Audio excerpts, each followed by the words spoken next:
Selamat siang pemirsa, kami hadir kembali dalam PKP News Hour yang akan melengkapi informasi Anda. Bersama saya Anggita Putri, dan inilah PKP News Hour selengkapnya. Kita awali news update hari ini dari Majelis Ulama Indonesia atau MUI telah mengeluarkan maklumat larangan mengadakan sholat Idul Fitri berjamaah di masjid, musola, ataupun di fasilitas publik bagi masyarakat yang berada di zona merah. Adapun pemerintah menyarankan untuk melakukan sholat Idul Fitri di rumah masing-masing dengan tetap menyesuaikan menurut syariat Islam. Hal ini merupakan bentuk pencegahan penyebaran virus corona. Sebagai wilayah dengan kasus COVID-19 yang cukup tinggi, Kota Bandung harus tetap disiplin menerapkan PSBB dan protokol kesehatan. Salah satunya mencegah kegiatan keagamaan yang melibatkan kerumunan banyak orang. Dengan itu, MUI Bandung menghimbau warganya untuk melaksanakan sholat Id di rumah masing-masing. Seperti yang diungkapkan oleh Ketua MUI Kota Bandung, Miftah Farid, bahwa sholat Idul Fitri di rumah sama dengan pelaksanaan Idul Fitri pada umumnya dan memiliki pahala yang sama pula, sehingga tidak menutup kemungkinan untuk tetap mentaati protokol kesehatan COVID-19. Selain Kota Bandung, sejumlah daerah juga mengeluarkan maklumat larangan sholat berjamaah di masjid, musola, maupun fasilitas publik, salah satunya di Kota Depok, Jawa Barat. Wali Kota Depok Muhammad Idris menghimbau warganya untuk tetap memprioritaskan kemaslahatan bersama dengan tidak melakukan sholat Id di publik hingga menunda halal bihalal. Di Sulawesi Selatan, larangan sholat berjamaah di zona merah salah satunya ada di Kota Makassar. Sementara untuk zona hijau seperti Toraja Utara masih diperbolehkan menggelar sholat Id, namun dengan tetap menerapkan protokol kesehatan. Sesuai fatwa Majelis Ulama Indonesia, sholat Idul Fitri bisa dilakukan di rumah secara berjamaah maupun sendirian.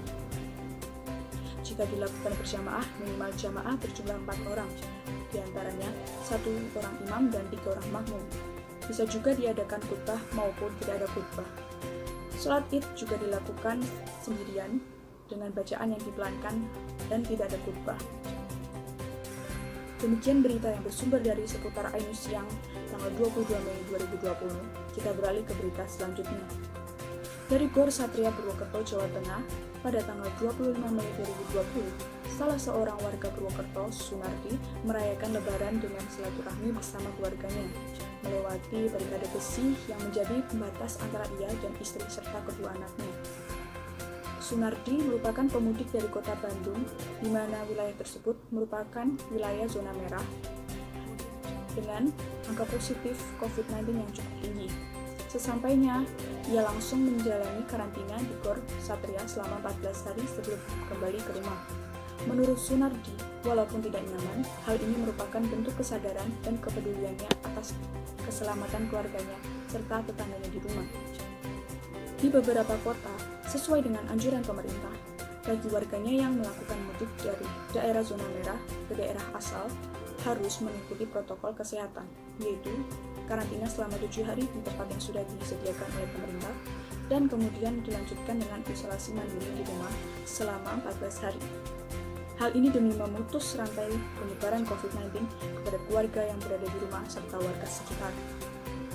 Hingga hari Minggu, jumlah pemudik yang dikarantina di Gor Satria Purwokerto sebanyak 152 orang. Pemudik yang sudah menjalani rapid test dan dinyatakan tidak reaktif akan mendapatkan surat keterangan dan boleh pulang untuk melakukan karantina mandiri.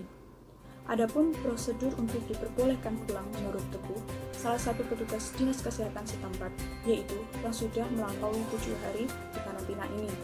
Namun, sebelum itu perlu dilakukan screening dan rapid test, dan kemudian melanjutkan isolasi mandiri lagi selama 14 hari di rumah masing-masing.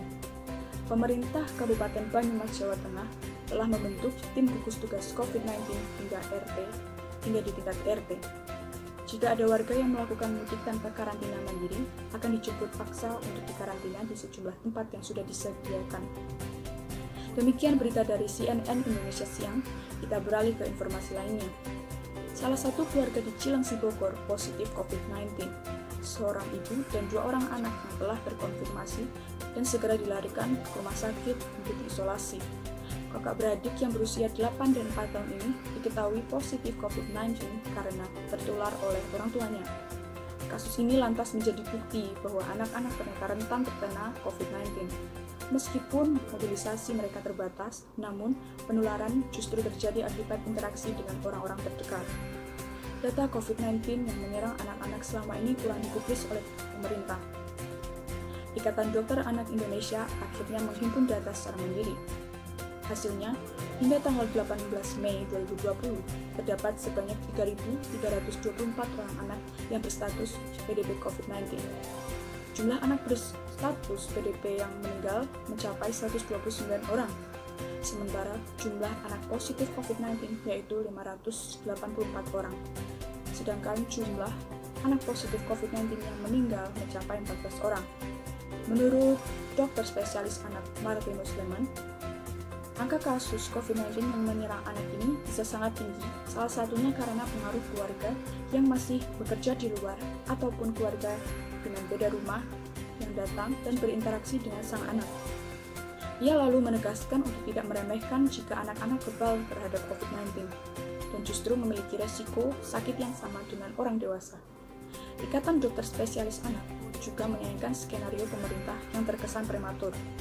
Pelonggaran, terlebih lagi penghentian PSBB harus didasarkan analisa kurva epidemiologi secara seksama, sehingga tidak semakin menajamkan risiko penularan kepada anak.